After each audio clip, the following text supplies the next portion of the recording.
Hello दोस्तों, good morning. स्वागत है एक बार फिर से आप सभी का एमजेजे एजुकेशन में। दोस्तों आज है 12 नवंबर। आज की वीडियो में हम लोग बात करेंगे 12 नवंबर 2021 के करंट अफेयर के सभी इंपॉर्टेंट क्वेश्चंस के बारे में। पूरी वीडियो ध्यान से देखिएगा, पूरी वीडियो डिटेल में आपको समझाई गई है। अगर वीडियो पसंद आए वीडियो को लाइक और शेयर जरूर करना, चैनल को सब्सक्राइब कर लेना, बेल आइकन को प्रेस कर लेना, जिससे आने वाली वीडियोस का नोटिफिकेशन भी आप तक पहुंचता रहे। इस वीडियो की डिटेल्स के साथ पीडीएफ और डिटेल क्विज ये मिलेगी हमारे एप्लीकेशन एमजेटी ऐप पर। तो गूगल प्ले स्टोर पर जाइए और एमजेटी ऐप डाउनलोड कीजिए।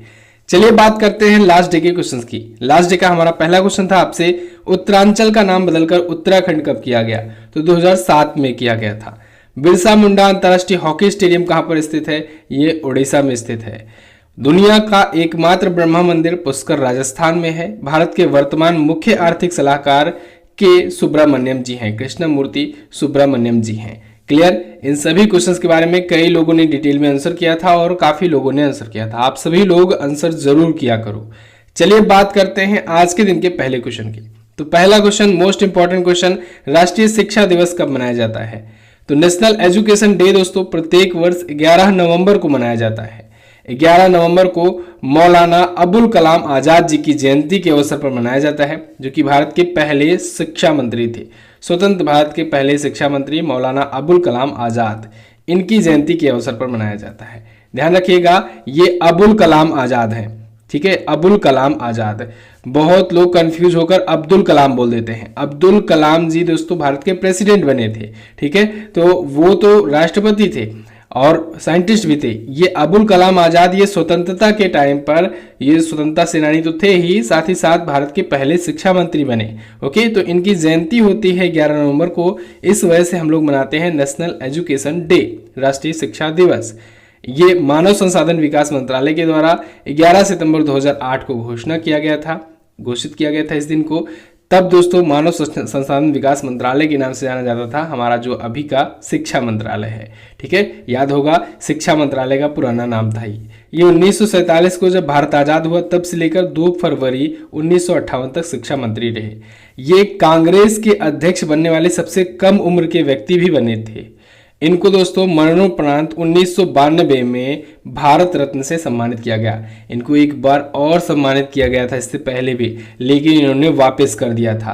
कारण ये था, इन्होंने इसके पीछे का तर्क बताया था कि मैं ही ये पुरस्कार स्थापित करने वालों की लिस्ट में हूँ, यानी संस्थापकों में से ही हूँ, और मुझको ही ये अवार्ड हमारे से जो जूनियर हुए हैं वो दे रहे हैं। तो इस वजह से इन्होंने वापस कर दिया था। हालांकि मरणोपरांत इनको 1992 में भारत रत्न से सम्मानित किया गया।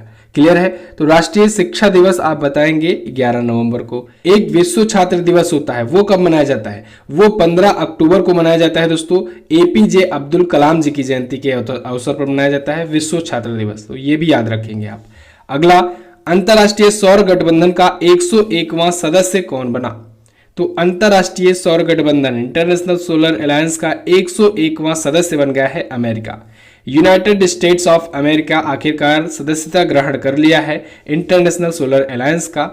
इंडिया की ये पहल थी दोस्तों, इंडिया और फ्रांस ने मिल करके 2015 में स्थापित किया था ये इंटरनेशनल सोलर अलायंस। धीरे धीरे काफी देश जुड़ते गए और अभी वर्तमान में सदस्यता ग्रहण करने वाले तो 101 देश हो गए हैं, और वैसे मेंबर कंट्रीज में अगर बात करें तो 125 से ज्यादा हो गए हैं, ठीक है। लेकिन सदस्यता अगर पूछे कि हस्ताक्षर किया कितने इन लोगों ने, तो अभी 101 देशों ने ऑफिशियली हस्ताक्षर कर दिया है और 101वां देश बना है यूनाइटेड स्टेट्स ऑफ अमेरिका। अभी ग्लासगो में दोस्तों चल रहा था COP26 जलवायु शिखर सम्मेलन, तो उसी में अमेरिका के प्रतिनिधि जो थे जॉन कैरी, इन्होंने औपचारिक रूप से समझौते पर हस्ताक्षर किए हैं। इंटरनेशनल सोलर अलायंस है क्या? तो दोस्तों देखिए, जो भूमध्य रेखा के ऊपर 2 रेखाएं हैं, एक कर्क है और नीचे है मकर रेखा। तो इस रेखाओं के बीच में जो कंट्रीज आती हैं जिन पर सूर्य का प्रकाश सबसे ज्यादा पड़ता है, तो उन देशों का एक संगठन बनाया गया है, जिससे इन देशों पर जब सूर्य का प्रकाश पड़ता है तो इन देशों को इस प्रकार से प्रोत्साहित करें, जो दुनिया भर के देश हैं वो इस प्रकार से प्रोत्साहित करें जिससे ये लोग जो है सूर्य का, सोलर पावर का अच्छे से यूज कर सके। इनको ये बताया जाए कि भैया सोलर एनर्जी भी है, इसको भी आप यूज करोगे तो इससे कार्बन का एमिशन कम से कम होगा या ना के बराबर होगा, ठीक है। तो इसको एनर्जी के रूप में यूज करने के लिए इंटरनेशनल सोलर अलायंस एक बनाया गया है, एक संगठन बनाया गया है। और इसने तो घोषणा की है कि वो अंतर्राष्ट्रीय सौर बैंक भी स्थापित करेगा, जो इन देशों को इन रेखाओं के बीच में पड़ने वाले जो देश हैं, इन देशों को अगर कोई मदद की ज़रूरत होगी तो वहाँ भी हेल्प करेगा, ठीक है, सोलर प्लांट वगैरह लगाने में।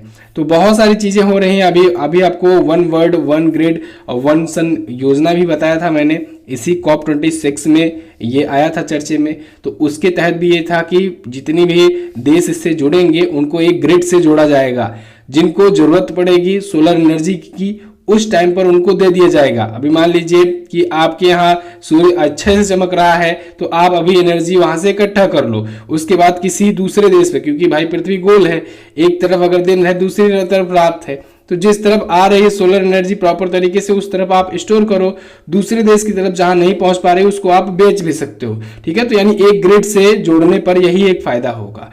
ओके, तो ये सभी चीजें हैं, यानी कि आने वाला जो भविष्य है वो सोलर एनर्जी पर बहुत ज्यादा डिपेंडेंट होने वाला है। तो इसी वजह ये सभी चीजें आती हैं, बार बार न्यूज में रहती हैं। तो इंटरनेशनल सोलर अलायंस के बारे में तो आपको बिल्कुल याद ही होना चाहिए, हर एक चीज याद होना चाहिए। एक तो 2015 में यह स्थापित किया गया था, प्राइम मिनिस्टर नरेंद्र मोदी जी हमारे और फ्रांस के राष्ट्रपति इमैनुअल मैक्रोन, इन दोनों की संयुक्त पहल थी 2015 में जब ये स्थापित किया गया। ओके, तो पेरिस में यह स्थापित किया गया था, लेकिन इसका हेडक्वार्टर कहां पर है? गुरुग्राम हरियाणा में है। अजय माथुर जी इसके वर्तमान में अध्यक्ष हैं। अभी हाल फिलहाल में इटली शामिल हुआ था और अब अमेरिका भी हस्ताक्षर कर दिया है। अगला देखते हैं, जलवायु परिवर्तन प्रदर्शन सूचकांक 2022 में भारत किस स्थान पर है? तो भारत है दोस्तों 10वें स्थान पर। लगातार तीसरी बार भारत टॉप 10 में शामिल हुआ है, ठीक है, टॉप 10 में कामयाब रहा है होने में जलवायु परिवर्तन प्रदर्शन सूचकांक में। देखिए यहाँ पर कई प्रकार से इसमें दिए गए हैं, एक डाटा तैयार किया गया है जिसमें कलर के हिसाब से देशों को कैटेगराइज किया गया है। तो यहाँ पर देखेंगे आप, ग्रीन कलर जो है वो वेरी हाई परफॉर्मेंस वाला देशों का लिस्ट है, और अनफॉर्चुनेटली अभी कोई सा भी देश वेरी हाई परफॉर्मेंस यानी कि बहुत अच्छा प्रदर्शन नहीं किया हुआ है। देखिए हल्का सा जो ग्रीन है, थोड़ा सा लाइट ग्रीन में जो है वो हाई परफॉर्मेंस में है, और उसमें इंडिया भी शामिल है, ठीक है, हाई परफॉर्मेंस वाले देशों में। फिर मीडियम है, फिर लो है, फिर वेरी लो परफॉर्मेंस, फिर नॉट इंक्लूडेड है। नॉट इंक्लूडेड में देखिए अफ्रीका के इतने सारे कंट्रीज वगैरह हैं, ठीक है। तो चलिए, तो यहाँ पर देखिए अब आप सोच रहे होंगे कि वेरी हाई परफॉर्मेंस में कोई है क्यों नहीं। तो देखिए दोस्तों, इसमें कुछ क्राइटेरिया डिसाइड किए गए हैं, और उसके अनुसार इतना क्राइटेरिया को कोई क्रॉस करता है तब तो वो इस प्रदर्शन के काबिल है। लेकिन आप देख रहे हैं पिछली बार भी, जैसे कि मैंने आपको बताया था, जो लोग पुराने स्टूडेंट हैं उनको पता होगा, पिछली बार भी मैंने आपको बताया था कोई सा भी ऐसा देश है ही नहीं जो इन क्राइटेरिया को पूरा करता है कि बहुत अच्छा परफॉर्मेंस देता हो जलवायु के प्रति। तो इसलिए 3 सीटें पिछली बार भी खाली थी, और इस बार भी ये 3 सीटें, टॉप 3 सीटें खाली हैं। चौथे स्थान पर डेनमार्क है, फिर Sweden, Norway, United Kingdom, Morocco, Chile, और 10वें स्थान पर है इंडिया, अपना प्यारा भारत। क्लियर? तो याद रखना है टॉप 3 पर तो कोई है ही नहीं, एक बार फिर से ये खाली है स्थान। चौथे स्थान पर डेनमार्क है, ठीक है, तो 10वें स्थान पर है भारत। अगला क्वेश्चन देखते हैं, CISF के नए महानिदेशक कौन बनाए गए? तो अभी हाल ही में सेंट्रल इंडस्ट्रियल सिक्योरिटी फोर्स के महानिदेशक बनाए गए सीलवर्धन सिंह। अभी हाल ही में दोस्तों केंद्रीय मंत्रिमंडल ने CAPF के 2 ऐसे महानिदेशकों की नई नियुक्ति की है। CAPF के बारे में मैंने आपको बहुत बार बताया हुआ है कि ये गृह मंत्रालय के तहत आने वाली फोर्सेज हैं, और इसमें 7 प्रकार की फोर्सेज होती हैं। तो CAPF के ही तहत एक फोर्स है CISF, और एक और है NDRF, ठीक है। तो NDRF और जो CISF है, दोनों के महानिदेशक चेंज हुए हैं। CISF के नए महानिदेशक बनाए गए हैं सीलवर्धन सिंह, और NDRF यानी नेशनल डिजास्टर रिस्पांस फोर्स के बनाए गए हैं महानिदेशक अतुल करवाल। दोनों को देख लीजिए, यहाँ पर देखिए ये सीलवर्धन सिंह जो हैं ये CISF के हैं। CISF दोस्तों इसका जो मोटो है इसको याद रखिए, संरक्षण एवं सुरक्षा। क्या? संरक्षण एवं सुरक्षा, प्रोटेक्शन एंड सिक्योरिटी। और यहाँ पर देखिए अतुल करवाल, ये है दोस्तों NDRF national disaster response force. तो इसके ये वर्तमान में अध्यक्ष हैं। इसका मोटो है आपदा सेवा सदैव। मोटो भी पूछा जाता है आजकल, तो याद रखना आपको, ठीक है। तो फिलहाल हम लोग बात करें सीलवर्धन सिंह के बारे में, तो ये बिहार कैडर से 1986 बैच के इंडियन पुलिस सर्विसेज के ऑफिसर हैं। वर्तमान में इंटेलिजेंस ब्यूरो में काम कर रहे हैं, अगले 2 वर्ष के लिए नियुक्त किए गए हैं। अतुल करवाल जी दोस्तों वर्तमान में राष्ट्रीय पुलिस अकादमी के निदेशक हैं। क्लियर।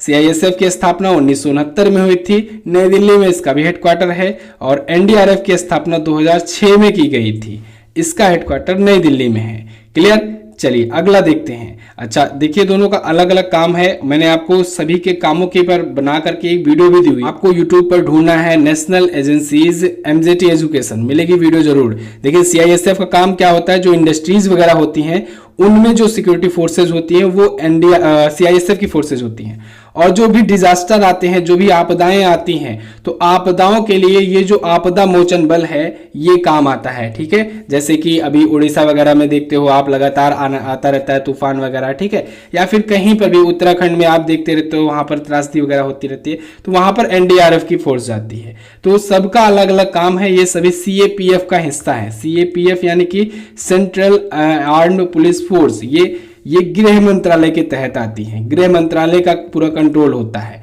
और जो सेना होती है जैसे थल सेना, वायु सेना, जल सेना, ठीक है, तो इन सब सेनाओं को कौन कंट्रोल करता है, हमारा रक्षा मंत्रालय कंट्रोल करता है। रक्षा मंत्रालय कंट्रोल करता है। ठीक है, ये सब चीजें आपको याद होना चाहिए। अगला, हाल ही में विवादों में रही पुस्तक सनराइज ओवर अयोध्या किसने लिखी है? तो इस पुस्तक को लिखा है दोस्तों सलमान खुर्शीद ने। ये पुस्तक लॉन्च हुई है अभी और लॉन्च होते ही आ गई है विवादों में। सनराइज ओवर अयोध्या, सलमान खुर्शीद जी यहाँ पर आपको इमेज में दिख रहे हैं, ये कांग्रेस पार्टी के लीडर हैं और पूर्व केंद्रीय मंत्री भी रह चुके हैं। तो इन्होंने ये पुस्तक लिखी है। इस पुस्तक में इन्होंने राम मंदिर और बाबरी मस्जिद वाला जो विवाद था उसको उठाया है। उस पर जो डिसीजन हुआ, जो सुप्रीम कोर्ट का न्याय आया था, जो फैसला आया था, उसके बारे में इन्होंने अपनी पुस्तक में लिखी है और इस वजह से ये विवादों में आ गई है। तो विवादों में है यानी चर्चे में है, चर्चे में है तो करंट अफेयर है, और करंट अफेयर है तो पूछा जाएगा जरूर। इस पुस्तक को आप जरूर याद रखेंगे। पिछली पुस्तकों को रोज की तरह मैं फिर से रिवाइज करवा रहा हूं। रमेश पोखरियाल निशंक ने ये पुस्तक लिखी एम्स में जंग लड़ते हुए। अमित रंजन ने झांसी की रानी लक्ष्मीबाई जी की वकील के ऊपर जॉन लैंग नाम की पुस्तक लिखी। The sage with to horns नाम की पुस्तक लिखी सुधा मूर्ति ने, जो कि इन्फोसिस फाउंडेशन की ये अध्यक्ष हैं। भास्कर चट्टोपाध्याय ने द सिनेमा ऑफ सत्यजीत रे लिखा। डॉक्टर शंकर आचार्य ने लिखा an economist at home and abroad. Doctor Shankar Acharya कौन है? पूर्व chief economist adviser of India. Modern India लिखा पूनम दलाल दहिया ने। अगला देखते हैं, किस राज्य सरकार ने श्रमिक मित्र योजना शुरू की? तो अभी हाल ही में दिल्ली सरकार ने श्रमिक मित्र योजना शुरू की है। दिल्ली सरकार के द्वारा ये योजना शुरू की गई है। इस योजना के तहत क्या होगा? इस योजना के तहत दोस्तों दिल्ली में श्रमिकों के लिए जो निर्माण श्रमिक हैं, खास करके निर्माण श्रमिक बोले तो जो घर वगैरह बनाने या कोई भी चीज निर्माण करने के लिए जो काम आते हैं, ऐसे श्रमिकों को दोस्तों जो भी योजना दिल्ली सरकार के द्वारा दी जाती है तो उनको ये बताया जाएगा कि आप इन योजनाओं का लाभ कैसे उठा सकते हो, फायदा कैसे उठा सकते हो। तो इसके द्वारा दोस्तों इसके लिए 800 ऐसे श्रमिक मित्र जो हैं ये नियुक्त किए जाएंगे दिल्ली सरकार के द्वारा, जो घर घर जाएंगे और जो भी श्रमिक हैं उन तक ये बातें पहुंचाएंगे, यानी उनको जागरूक करेंगे दिल्ली सरकार की योजनाओं के बारे में। क्लियर। अब दिल्ली सरकार आया है, दिल्ली सरकार के रिलेटेड कुछ अभी आई थी न्यूज, उसको रिवाइज कर लेते हैं। जैसे अभी दिल्ली सरकार ने आंगनवाड़ी ऑन व्हील्स नाम की पहल शुरू की थी, आंगनवाड़ी ऑन व्हील्स। इसके अलावा अभी सीएम अरविंद केजरीवाल जी ने देश के मेंटर कार्यक्रम शुरू किया था। देश के मेंटर कार्यक्रम तो आपको याद ही होना चाहिए, बहुत ही अच्छे से डिटेल मैंने आपको समझाया था। इसमें सोनू सूद को दोस्तों, जो कि बॉलीवुड एक्टर हैं, इनको इसका ब्रांड एम्बेसडर भी बनाया गया था देश के मेंटर प्रोग्राम का। इसके अलावा अभी दिल्ली यूनिवर्सिटी का कुलपति भी बनाया गया था। किसे? प्रोफेसर योगेश सिंह को। इनका भी नाम याद रखना है, प्रोफेसर योगेश सिंह। अच्छा, कुलपति से याद आया, दिल्ली सरकार ने ही कर्णम मल्लेश्वरी को दिल्ली खेल विश्वविद्यालय का, दिल्ली स्पोर्ट यूनिवर्सिटी का पहला कुलपति नियुक्त। दोस्तों वीडियो अगर पसंद आया करे तो प्लीज लाइक और शेयर जरूर कर दिया करो। आप लोग अगर लाइक करोगे, शेयर करोगे, सपोर्ट अपना दिखाओगे तो हमारा मोटिवेशन बढ़ा रहेगा और मैं आपको अच्छी से अच्छी जानकारियां देता रहूंगा। तो प्लीज वीडियो को लाइक और शेयर जरूर किया करो। चैनल पर अगर नए आए हो चैनल को सब्सक्राइब कर लो। बहुत सारे लोग हैं वीडियो रोजाना देखते हैं, चैनल को सब्सक्राइब नहीं करके रखे हुए हैं, तो आप लोग चैनल को सब्सक्राइब कर लो। ठीक है, रोजाना आप तक वीडियो पहुंचती रहेंगी। एमवे इंडिया के ब्रांड एम्बेसडर कौन बनाए गए? तो इसके ब्रांड एम्बेसडर बनाए गए अमिताभ बच्चन। एमवे इंडिया, इसके द्वारा दोस्तों अभी ब्रांड एम्बेसडर बनाया गया अमिताभ बच्चन को। अभी याद होगा दोस्तों, कुछ महीनों पहले ही अभी बनाया गया था मीराबाई चानू को। यहाँ पर देखिए मीराबाई चानू को बनाया गया था, तभी मैंने क्वेश्चन कवर किया था इसको। अगस्त में बनाई गई थी ये, और अभी अब बना दिया गया अमिताभ बच्चन को ब्रांड एम्बेसडर एमवे इंडिया का। क्लियर, ये एमवे के जो भी न्यूट्रीलाइट उत्पाद होंगे उसका ये प्रमोशन करेंगे, ब्रांडिंग करेंगे। अमिताभ बच्चन दोस्तों गुजरात टूरिज्म के ये ब्रांड एम्बेसडर तो हैं ही। IDFC फर्स्ट बैंक का ये पहला ब्रांड एम्बेसडर इनको बनाया गया था। इसके अलावा अभी हाल फिलहाल में क्वाइन DCX का इनको ब्रांड एम्बेसडर बनाया गया। क्वाइन DCX का आयुष्मान खुराना को भी ब्रांड एम्बेसडर बनाया गया है। क्लियर। अच्छा, आप लोगों का फास्टेस्ट रिवीजन करवाने के लिए दोस्तों करंट अफेयर का मैराथन शुरू हो चुका है। रैपिड रिवीजन करवाया जाता है। अभी कल इसका पहला एपिसोड अपलोड हुआ है। अगर आपने नहीं देखा है तो जाइए चैनल पर देखिए, कल इसकी वीडियो अपलोड हुई है। 100 क्वेश्चन को कल रिवाइज करवाया गया है। अब से ऐसे 100 क्वेश्चन करके बहुत ही तेजी के साथ आपका रिवीजन करवा दिया जाएगा। जिन लोग का एग्जाम शुरू हो चुका है और जिन लोग का एग्जाम अभी आने वाला है उनके लिए बहुत ही फास्टेस्ट तरीके से रिवीजन होगा। करंट अफेयर आप इससे रिवाइज कर सकते हो। जनवरी से लेकर के नवंबर तक का फ्री वीडियोज हैं, यूट्यूब पर आ रहे हैं, तो इसको आप जरूर देखिए। अच्छा, आज UPSI वालों का एग्जाम आज से स्टार्ट हो रहा है, तो जितने लोग का आज पेपर है उन सबको दोस्तों ऑल द बेस्ट। आप अच्छे से जाकर करो, बिना टेंशन के, बिल्कुल रिलैक्स होकर के पेपर सॉल्व करो, अच्छा जाएगा। अगला क्वेश्चन देखते हैं। हाल ही में किसने 37वां पेरिस मास्टर का खिताब जीता? तो अभी हाल ही में नोवाक जोकोविच ने जीता है 37वां पेरिस मास्टर्स का खिताब। नोवाक जोकोविच ये सर्बिया के खिलाड़ी हैं, बहुत ही जबरदस्त खिलाड़ी हैं। इन्होंने डेनियल मेदवेदेव को हराया हुआ है। डेनियल मेदवेदेव जो हैं वो रसिया के खिलाड़ी हैं, तो उनको हरा करके इन्होंने अपने करियर का 6ठा पेरिस मास्टर्स और टोटल जो ये 37वां पेरिस मास्टर्स का जो इवेंट था इसको जीत लिया है नोवाक जोकोविच ने। अभी पेरिस फ्रांस में ये आयोजित हुआ था। ये दोस्तों वर्ल्ड नंबर 1 रैंक पर हैं। नोवाक जोकोविच दोस्तों अभी इस साल 4 ग्रैंड स्लैम हुए थे, उसमें से 3 इन्होंने जीते हुए हैं। एक में ये फाइनल मैच हार गए और फाइनल मैच इन्हीं से हारे थे, डेनियल मेदवेदेव से हारे थे। यानी आप कहें तो इस समय यही दोनों टक्कर के खिलाड़ी हैं टेनिस में। ठीक है, 3 ग्रैंड स्लैम शुरू के कौन कौन? ऑस्ट्रेलियन ओपन, फ्रेंच ओपन और विंबलडन ओपन। ये तीनों जीता नोवाक जोकोविच ने, और डेनियल मेदवेदेव ने जीता US ओपन। 4 ग्रैंड स्लैम होते हैं वर्ष भर में, चारों का ये रिजल्ट रहा। अगला, केंद्र सरकार ने किस दिन को जनजातीय गौरव दिवस के रूप में मनाने की घोषणा की? तो केंद्र सरकार ने दोस्तों 15 नवंबर को अब से जनजातीय गौरव दिवस मनाए जाने की घोषणा की है। ये जनजातीय गौरव दिवस दोस्तों भगवान बिरसा मुंडा जी की जयंती के अवसर पर मनाया जाएगा। बिरसा मुंडा जी को जनजाति जो समुदाय हैं, आदिवासी जो समुदाय हैं, उनके द्वारा भगवान के रूप में सम्मानित किया जाता है। तो ये बहुत ही फेमस स्वतंत्रता संग्रामी सेनानी थे और आदिवासी स्वतंत्रता सेनानी में से एक थे। तो इनके बलिदान को समर्पित किया गया है। इनकी जयंती पर 15 नवंबर को अब से मनाया जाएगा जनजातीय गौरव दिवस। केंद्रीय मंत्रिमंडल ने इस दिवस को मंजूरी दे दी है। क्लियर है। अच्छा, अभी हाल फिलहाल में कुछ और महत्वपूर्ण दिवस आए थे जिनकी घोषणा की गई है। जैसे दोस्तों पराक्रम दिवस अब किसकी जयंती पर मनाया जाएगा? ये मनाया जाएगा सुभाष चंद्र बोस जी की जयंती पर, जो कि होती है 23 जनवरी को। 23 जनवरी को सुभाष चंद्र बोस जी की जयंती पर पराक्रम दिवस मनाया जाएगा। 7 अगस्त को दोस्तों राष्ट्रीय भाला फेंक दिवस मनाया जाएगा, जो कि नीरज चोपड़ा ने भाला फेंक में पहला गोल्ड एथलेटिक्स में दिलाया था, इस वजह से।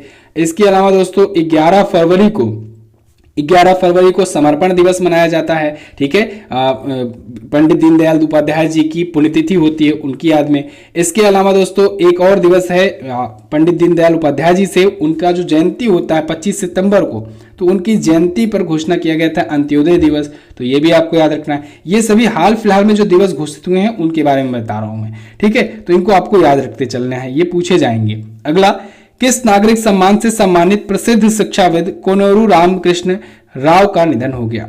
तो अभी हाल ही में पद्मश्री, जो कि भारत का 4था सर्वोच्च नागरिक सम्मान है, इससे सम्मानित प्रसिद्ध शिक्षाविद कोनेरू रामकृष्ण जी का निधन हो गया है। यहाँ पर इमेज में जो आपको दिख रहे हैं यही थे कोनेरू रामकृष्ण राव। इंटरनेशनल लेवल पर सर्टिफाइड बहुत ही फेमस ये साइकोलॉजिस्ट थे। ये अमेरिका के पैरासाइकोलॉजिस्ट एसोसिएशन और Indian academy of applied psychology के अध्यक्ष के रूप में भी काम कर चुके थे। 2011 में इनको भारत के 4थे नागरिक सम्मान पद्मश्री से सम्मानित किया गया था। अभी हाल ही में इनका निधन हो गया है। क्लियर है? तो बस दोस्तों ये तो था हमारा आज का दिन का टॉप 10 करंट अफेयर। कैसी लगी है आपको वीडियो, आप कमेंट करके हमें जरूर बताना। वीडियो अगर पसंद आई है तो इसको लाइक और शेयर जरूर कर देना। और आज शाम को हम लोग फिर से मिलते हैं दोस्तों मैराथन करंट अफेयर की इस वीडियो में। आज और आगे के 100 क्वेश्चन को रिवाइज करेंगे, बहुत ही क्विकली रैपिड रिवीजन होगा दोस्तों, जर्क फ्री कंटेंट है, आप जरूर जुड़िए। कल की वीडियो भी जरूर देखिए आप लोग, और आज की वीडियो में आप जरूर आइए लाइव 8 बजे। इसके अलावा आप इन सब चीज़ों का पीडीएफ और क्विज पा सकते हैं हमारे एप्लीकेशन से। तो एमजेटी ऐप पर सब कुछ आपको मिल जाएगा। एमजेटी एजुकेशन के नाम से टेलीग्राम ग्रुप है, कोई भी इंफॉर्मेशन होती है सबसे पहले आपको टेलीग्राम पर बताया जाता है। एमजेटी एजुकेशन सर्च कीजिए टेलीग्राम पर और ज्वाइन हो जाइए ग्रुप से। चलिए इन 4 क्वेश्चन के जवाब दे दीजिए जाते जाते। फिल्म का यूनेस्को शहर किसे घोषित किया गया है? अक्टूबर 2021 के लिए ICC women's cricket of the month का अवार्ड किसने जीता है? चीन की सी झिंगली को कौन सा पुरस्कार मिला है? और भारतीय वायुसेना के नए अध्यक्ष कौन हैं? चलिए इन सभी क्वेश्चंस के बारे में आपको जो पता हो डिटेल में जरूर आंसर करिएगा। अगर डिटेल नहीं पता है तो एटलीस्ट आंसर जरूर करिएगा। चलिए बस फिलहाल रखते हैं इतना ही वीडियो में, मिलेंगे दोस्तों अगली वीडियो में। वीडियो को इन तक देखने के लिए बहुत बहुत धन्यवाद। नमस्कार, जय हिंद, वंदे मातरम।